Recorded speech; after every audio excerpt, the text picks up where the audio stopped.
We're going to have a quick conversation on resiliency, specifically around coastal cities. And just like in anything in life, we have to adapt. So this particular talk or conversation is about adaptive solution when it comes to coastal cities. So of course we have Tiffany, Dr. Troxler here, and Wesley Forrester. Hopefully I don't mess up your pronunciation. But both bring deep knowledge about the built environment to this topic. So first of all, I'd love for you guys to just kind of dive into what does the future of cities look like when it comes to coastal development and new urbanism? What shift needs to happen to be effective in how we house population, get infrastructure going? What is it that we cannot do anymore that's the same? And Tiffany, I'll start that with you. Okay. Hi, everyone. Can you guys hear us? Great to see you. All right. So as Andrew said, I'm Tiffany Troxler. I'm a professor at Florida International University, and I'm an environmental scientist. And so a lot of my time is spent collecting environmental data to understand the distribution of environmental hazards across our communities, as well as trying to understand how we can improve some of the co-benefits that we get from certain types of natural environments like the Everglades. So the Everglades is one really important wetland that we have here in South Florida that provides us with hurricane protection as one of those really important benefits. So we try to collect information that helps us to understand how we can improve the performance of both our urban environments and our natural environments to help promote the quality of life of people. And you, Wesley, to the question. Yeah, Wesley Foster here with Pacifica Engineering Services. We also created a platform called PlanCheckPro.ai, AI platform that actually do plan reviews for projects that are getting constructed. So it does everything from mechanical, electrical, plumbing, building, structural, all the building division items that someone would have to look into from a code perspective. We have a platform that actually does that in a fraction of the time, something that would take 20 hours, man-hour per trade. We have it down to less than an hour with our AI platform. So speaking from that regards, I think the way we do construction, I actually just saw statistics that said our productivity in construction has been flat for the last 4 decades, right? Prior to that, there's a big peak, and we've just been flat from a productivity aspect. So the only way we can move forward through this next phase is going to be through AI and robotics, right? So from building the way we build today, and right now we build buildings, at least here in the States, it's a 50 to 100 year span, right? That will be changing for the future, right? Because if you look at storms that we have, I know I told you about the storm we had before in Jamaica recently, which is the largest storm to ever hit landfall. We can't rebuild what we did before in the past. So now we have to have a more, we now have to adapt to the environment that we have. And, the storms are getting more and more. We see Fort Lauderdale's flooding, right? It's worse than what it was 10, 15 years ago, and it's not stopping either. So ultimately, like Doctor said, the data is going to be important for us to use and evaluate to see how we build moving forward. So that's a broader conversation for the future as well. And Tiffany, I know you wanted to answer that as well. So I think data-informed decision-making, as Wesley mentioned, and also he touched upon the fact that our environment is not static. It produces extremes, and it's also changing over time. And so it's really difficult for our building codes to keep up with those changes in the environment, in part because it takes a long time to do things like change building codes. And if we want to change building codes, we want that to be based on the best available data evidence. So one thing is trying to ensure that we can be more proactive in terms of how we build. So this is building beyond what the current code requires. And then also trying to think about ways in which, instead of just replacing our environments with urban infrastructure, we think about and develop data around how we integrate more green attributes as part of our development so that we can generate co-benefits from our new projects. Yeah, and speaking of using environmental, systems to help bridge, protect, mangroves come to mind, right? So in your research and doing a sea level rise project, and you're with FIU for many years now, and the data set that you have there, when you talk to developers, what kind of pushback do you get? Are they starting to embrace this as an option, as a viable option? Ecological systems design that's adaptive. I mean, how are those conversations going? Both of you guys, how do you see it? I think with the mangrove is a very interesting one. I grew up having mangroves. I grew up in Jamaica, Black River. There's a ton of mangroves that typically would stop the ocean coming into the river, right? So that used to be an amazing thing. I don't think we're ready for that here in the States. And I'm saying that from the sense, the looks that folks are going for. The aesthetics. Correct. Yeah. What they're going for down here on the southeast coast, I don't think they would like having the idea of mangroves because it's not a sellable item. Yeah, but it's native. There were a lot of mangroves around Biscayne Bay until a lot of it was destroyed and dredged, Correct. Drained, so that way we can build high-rise structures and whatnot. But I think we're at a place now where if we're ignoring the science and the data, if you're going to train AI on anything, it needs good data. AI is useless without solid 100%. data, right? So how are we going to train AI to help us be more resilient when at base we're talking about aesthetics and not having a correct mindset and approach to that? Tiffany, I mean, what are you seeing with these developers? Are they embracing it or not? Well, I would say that there's also a level of awareness and education that needs to continue in terms of understanding how we can build more with natural features as part of our urban developments, demonstrating the co-benefits that come from these different types of designs and implementation is really important. And I don't think yet, except for, let's say, for mangroves. We know that mangroves will entrain a boat along a coastline and prevent it from running up on the coast and damaging a building. We know that mangroves do that. We know that larger areas of mangroves can actually attenuate waves as they come on shore, which reduces a lot of flooding incidents as well as damage from the power of the water that's coming on shore. I don't think that information is really getting out in a way that would be helpful in order to change the way that we are designing and building. I think it can, it's just we have more work to do. But I do think that there is a lot of opportunity in the use of AI because it does give you new capacity to integrate a lot of different types of information. I use it in my own work in terms of, essentially trying to produce one number from the Everglades landscape. How much carbon does it sequester? There is so much data that goes into trying to extract that single number. And it's just the tip of the iceberg in terms of what can happen. But I also think in terms of using AI, we need to think about the potential unintended consequences for water and energy use, or importing sustainability and resilience to a city, but exporting degraded resilience or sustainability outside of the jurisdictional boundaries.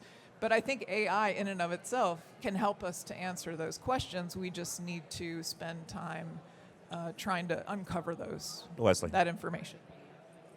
So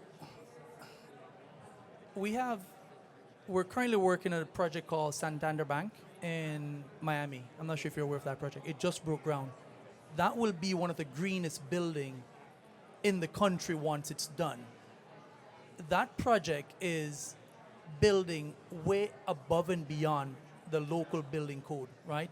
Where even during the design and plan review phase, we're to start thinking, we don't have these codes in place today, but how can we make sure that once these code gets put in place 3-6 years down the road, that the building will still be code compliant, so to speak. So we're talking about reusage of all the water, right? All the property water will be reused. Energy efficiency. There was so much thoughts that went into that project, but once again, those are few and far between, right? Do I think as we're having more and more environmental issues, mainly here in Florida, right? Because we're in a weird predicament for a state within the country, right? Because we get, it seems like all the hurricanes, we're a magnet to them. We just suck them in over here. It's a corridor. Yeah, either on here or the west coast of Florida. But I do think over time, it won't be a mandatory items. I think folks will be forced to start building in a more environmental friendly way. So, you deal with a lot of the engineering, and when it comes to structures, right? So Jamaica, obviously, with Melissa, we saw some really terrible damages that happened, especially Black River and whatnot. We can't rebuild the same way, right? So, but it's cost prohibitive to build everybody that, bunker style house, elevated on stilts, whatever the new design will be. So when it comes to cost effectiveness or just being able to give people a dignified dwelling, there's this contention between a moral decision versus the economics. And so how is government, how is the public sector approaching that? Not only in Jamaica, but as I see elsewhere. But I use Jamaica as an example because there's a rebuild effort that has to happen right now, and they have an opportunity to do something really different. So far, there is a big talk about somewhat moving cities more inland, right? Because when you're there on the ocean, you're talking, the ocean is 10, 15 feet away from the back of your building. You can only get away with that for so long, right? And build so much. Because with the power of water, there's very little you can do to stop the power of water, right? Mainly with what went in. So we have to rethink what luxury looks like. That's item one, right? Mainly for coastline properties. How we define luxury and add the environmental aspect back into that. So in Jamaica, it seems that most things, at least for the main cities, they're pulling them more inland. Because that's all they can do. Same thing for the roads and bridges. All the roads that were coastline roads, they're not bringing them inland. Tiffany, tell me, what is it that you're working on right now that the real estate industry, development, whether it's city, public, or private, should be aware of and should take notice of, and how do you get that awareness built? Well, I could speak about a personal project that I have going on right now. My husband and I bought a piece of property in Charlotte County, and we are trying to take a residential approach to building resilient and sustainable. And to do that at a residential level is incredibly difficult. The companies do not exist for you to do these small projects, and that's where a lot of our sustainability and resilience actions need to come. We need to build capacity for individual homeowners to protect themselves from these extreme events, and in addition to what we should expect from our tax dollars that go to our governments. But right now there's such a barrier to, we see it in big commercial buildings. It's excellent, and that serves a lot of people. But when you think about the individual people living across the state of Florida on the coastline that want to do the right thing to protect their livelihoods and their family, it's nearly impossible. How do we crack this nut? I don't know. You tell me. Where do you see the opportunity for companies to maybe spearhead this? Because it's not going to be the government. I don't see the innovation happening on the public side.